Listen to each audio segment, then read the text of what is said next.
Barrister साहब ये बताइएगा कि बहुत आज तो जिस किस्म की इत्तलात आ रही थी हाई कोर्ट से, लग रहा था कि पाकिस्तान तहरीक इंसाफ के जो चेयरमैन है उनके केस का फैसला तोशाखाना में आज ही आना है। इस तरह की इत्तलात आ रही थी कि पुलिस वहां बार्ब्ड वायर लगा रही है, फिर कुछ जो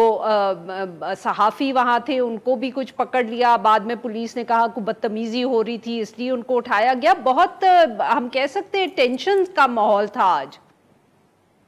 जी बिस्मिल्लाह रहमान रहीम। देखें, जब भी वो कोर्ट में आते हैं तो टेंशन होती है ड्यू टू सिक्योरिटी रीजन,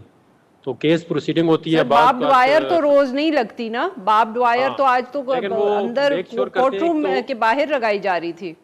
हाँ, एक तो मेक श्योर करते हैं कोर्ट रूम के अंदर बदमज़गी ने पैदा हो, क्योंकि 2-3 दफ़ा ऐसा हो चुका है कि वकला के आपस में बहुत तल्ख कलामी हुई है और कोर्ट का माहौल जो था वो नॉट कंडूसिव फॉर द ट्रायल। तो उन्होंने एक तो मेक श्योर किया कि जो वकलाएँ दोनों पार्टियों के वो अपने कार्ड देंगे, कार्ड के ज़रिए एंट्री होगी, और मीडिया के भी उन्होंने एंट्री रिस्ट्रिक्ट किया है कि जी 5 या 7 बंदे अंदर आएंगे। तो बाकी जो, क्योंकि अब समर वेकेशन है, तो ये जो जज साहब हैं जो केस सुन रहे हैं, इनकी छुट्टियाँ मुझे पता चला है कि 5 अगस्त तक है, तो शायद वो 5 अगस्त तक इस केस को कंक्लूड करना चाहते हैं। तो दूसरी तरफ से जो चेयरमैन बैरिस्टर साहब माफ करिएगा आपकी बात यहाँ काट रही हूँ, 5 अगस्त में तो सर फिर 4 दिन रह गए, तो आप कह रहे हैं कि अब 4 दिन में के अंदर अंदर ही फैसला आ जाएगा इस केस का? मतलब उनकी मैं जो प्रोसीडिंग हो रही है उनको एवेल्युएट करके बता सकता हूँ। आई एम नॉट 100% श्योर कि ये 5 तारीख को फैसला आएगा, 4 को आएगा, but the way the proceeding is conducted one could suggest कि जी उनकी मर्जी, क्योंकि 5 के बाद उनकी छुट्टियां हैं, या तो अपनी छुट्टियां दोबारा कैंसिल करें, केस को आगे लेके जाएं। सो फार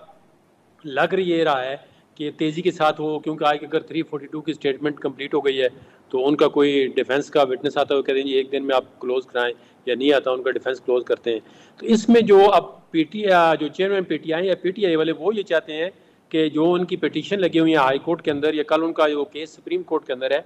मेरे ख्याल में वही चाहते हैं कि पहले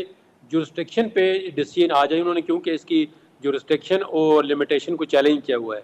उस पर अभी कोई फाइंडिंग ना ही हाई कोर्ट से आई है और ना ही सुप्रीम कोर्ट से आई है, और ना ही उनको जो है ना इस केस का कोई स्टे मिला हुआ है कि प्रोसीडिंग जो है वो नहीं चल सकती।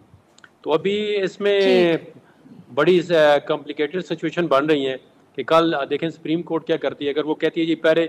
जुरिस्डिक्शन का इशू डिटरमिन करें, जहाँ तक प्रोसीडिंग हुई है वहाँ पे स्टॉप कर दें, तो फिर थोड़ा सा केस आगे चला जाएगा।